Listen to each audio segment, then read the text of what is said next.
So, on my final day of the trip, second to last day of the trip, I visited Graceland while I was in Memphis, Tennessee. Got the tickets to prove it. A close friend of mine lives in Memphis. I told him I was going to stop through, and so I'm paying him a visit, him and his family. I just had to wait until he got off of work.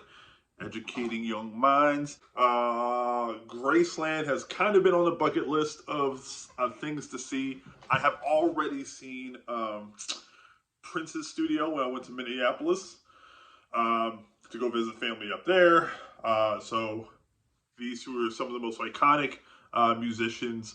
And I have like a deep feel for creative people because I'm in the creative space, just to get like a perspective of what kind of lives these people had. I don't know why I wasn't expecting to pay money when I wanted to go to Graceland. We're talking about one of the most iconic figures on planet Earth. I mean, the guy basically has like his own shopping center like across the street from Graceland. Originally, I tried to pull over to park right next to the house and just walk up to Graceland and poke my head in. But I got stopped by the gate guard and he was like, "Hey, young brother, if in order to go back, you need to go forward." So I had to go across the street to pay for my ticket to go in. And I noticed before I drove on my way back to the car, drive my car back across the street to get my ticket, that like the wall itself is like graffitied with like people, like couples writing their name and signatures and stuff when they come in. Stop doing that. Don't do that. If you're trying to impress somebody with your temporary forever insignia, get a YouTube channel. Nobody cares that Debbie Loves Dallas 2022. It's just gonna get washed off anyway. When you get there and you have an option when you walk up to pay for your ticket. Either you can take like the grand tour and go see the museum, a grand old, looks like a studio lot full of all his stuff and cars and everything else. I went for just the basic pop in and look around the house package, which I just found out literally as I grabbed the tickets that I could have went and saw the plane. I didn't know that. But it worked out anyway because by the time I left, I had to go see my friend. So my ticket cost me like 77 bucks or something like that, around 70 bucks.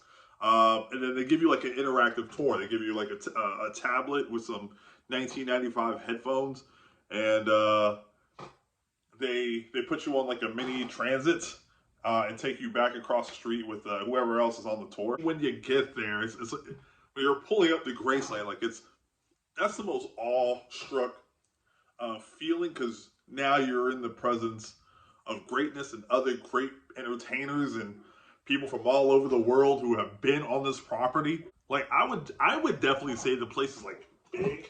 At the same time, it's quaint and small, and I think it's like the charm of it. Like I get why he wanted to stay in Memphis. Memphis is a beautiful area. The cool part about all of this is like I'm taking like this intimate peek of this massive figure, which humanizes really who Elvis was as a man.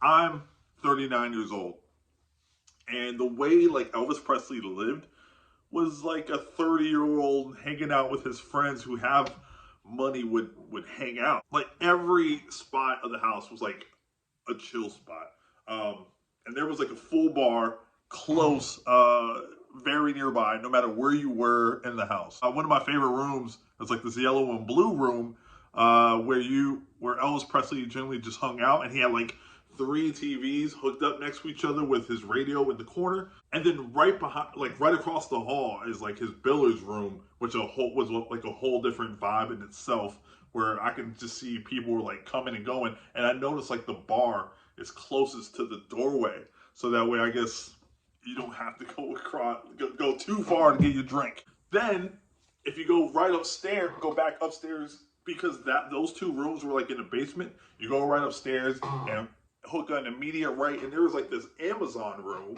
where I was told that they would also do like jam sessions.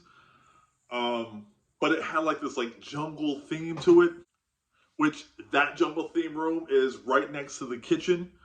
And then you could tell where the wife had, or Priscilla had an influence, because right when you walk into the house is like the glitzy, more like girl-like feel to it. There's a nice dining room on the left-hand side. On the right-hand side is a eloquent, chill hangout area, like a waiting room situation that had like a nice grand piano. It just seems like something like if you gave me $3 million, something I would do. He was apparently like obsessed with racquetball, so he had a hand in building the racquetball center on his property. If it was me, I would have had a basketball court. The man had horses. The man had golf carts. The man had a pool. Out of all these places of the house, do you know what my favorite room was out of all this? It was the office, bro. The office. The office was like separate from the house. It was right back, like right past the carport. You had to like leave the house and walk like 30 yards to go into the office where the colonel hung out. Like, I just got this feeling like business was just handled there. And they got like the old dial phones. How much business was conducted in that room? Like, how many times was a gig gone through those lines and situated to where he had to go across the across country or to a different country to do a show. The office was serious, and then the house was play. For those who've never been to Graceland, you can't go upstairs to Elvis's room. That's blocked off. But from what I saw on another YouTube video, that basically like the upstairs was like a whole, like a house on its own, like separately, like the whole top was it just like a bedroom, like that it was all connected. From what I learned, like I guess that's where they found Elvis non-responsive. So out of common courtesy, I guess, like that's why they like probably blocked off the room. I was also told that periodically the family, Lisa Marie and Priscilla, I guess, whenever they come to Memphis and they feel like it, they can stay at Graceland. I mean, it's theirs. It was also cool to see that Elvis and his parents and his twin brother, didn't know that, are also buried on the property. And then most recently, his grandson is laid to rest there too. It dawns on me that Elvis was 42 years old. 42 years old when he died. It's significant because I'm 39.